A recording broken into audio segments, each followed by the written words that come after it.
Hello everyone and welcome to Collection Reflection. Today we will be reflecting on, from the new Marvel Epic Hero series, Spider-Man.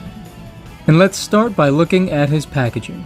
Here we get some nice artwork on the front, this cool picture on the side, as well as how tall the figure is going to be. On the back we get some product shots and an image of the character and his accessory. And there's that legal stuff we all enjoy. And on the other side, more of the same. Top, bottom. Starting off with the figure's face sculpt, I feel like they painted the eyes very well. I like that they have a little bit of a shine to them. Although the spider emblems on the front and the back are also very well painted. As you can see there, all of his web lines are sculpted into the suit, but they are not painted. I really enjoy the colors that they chose for his costume. The red could be a little bit deeper, because it kind of looks a little plasticky, and that's why I think it could have benefited from those darker web lines just to bring some contrast. But the blue is a very nice color. I do appreciate how the paint matches up whenever you move his arms out to the side. I think that actually looks really nice. They painted the crotch piece blue and left the sides red, so that looks a little terrible. There on the back of his legs, you can see all the legal nonsense that they have to put on the character. I know some people would have liked if they would have sculpted the muscles a little bit better. I think on the torso they did a pretty good job, and then on the legs it just kind of gets lost. He does have peg holes on the bottom of his feet, which he will definitely need because his feet are so narrow, it's very hard to get him to stand on his own. I will say, at first glance, this looks like a pretty nice basic Spider-Man. But the more I look at him, the more something just seems off. And I really think it's these arms.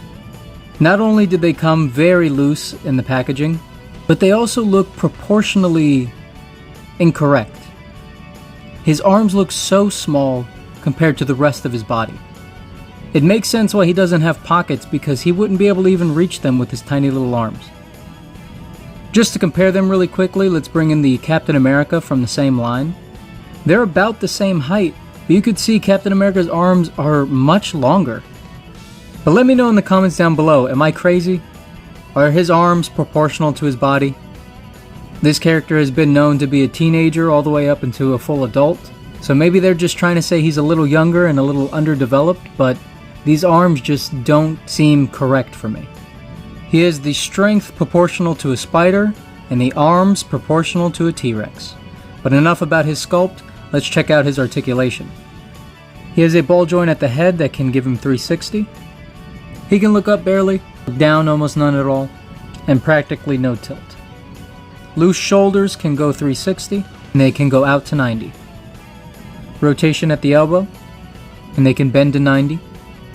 Nothing in the wrists or waist. He can do a great splits, and it actually goes almost into a Y position. And he kicks forward that far, and back that far, which is less than 90.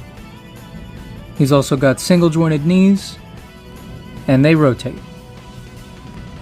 And that's all for his articulation. So let's go ahead and check out his epic gear accessories. The only accessory that Spider-Man comes with is this single web attack. It is sculpted pretty nicely, and it is more likely to snap rather than bend. But you can see all the nice texture that comes with it. And since Spider-Man's hand is positioned that way, you're going to have to straighten it out and then twist it so it's in the correct position to snap on the accessory. And I don't think it looks too bad. It also fits just as fine on the other side as well. And his hands are soft enough that you can place the web inside as if he's using it to web swing. Let's swing on over to some comparisons. Here's a comparison with the other epic heroes I have so far. As you can see, the two humanoid characters are about the same height, while Venom and Hulk are a little bit bigger. So I think the scale works out pretty well. For a Marvel Legends comparison, we have Black Panther and Iron Spider-Man. For the 5-inch comparison, we have the Best Action Leonardo and the Dragon Ball Evolved Vegito Blue. Here are a couple of Transformers. We have Scorponok from Beast Wars and Blur. There are some heroes from the DC Spin Master line. We have Shazam and Superman, and they are both a little bit taller than Spider-Man. And now some villains from DC Spin Master. We have the Joker and Solomon Grundy, and I think all of these characters scale pretty well together. From the Marvel Retro series, we have a couple of Spider-Man villains, Electro and Venom. And this scale works out pretty well too. And from the final faction, we have Amari and Steel. And of course, last and certainly least, Pumpkin Rapper's Head.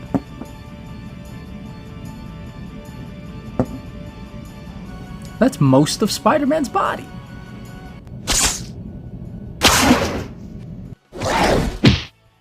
I honestly can't really make my mind up about this figure. At first I was very excited when I saw it in stores, and then getting it out of the package I was pretty disappointed in the proportions and the lack of paint. But as I get used to the figure and I just accept the fact that he's gonna have tiny little T-Rex arms, I'm starting to appreciate it more. As far as enhancements go, I think you already know what I'm gonna say. He needs longer arms, and I would have appreciated if those web lines would have been filled in. Plus, the loose joints just aren't doing it for me. At a price point of around $11, I think you have to reflect this figure. And that pains me to say. Spider-Man is clearly the main character of this line, because his face is plastered all over the box. So I would have appreciated if they would have taken more time and effort to make this figure the best in the line. But so far, in my opinion, he's the worst. But that's just my opinion. Let me know what you think in the comments down below.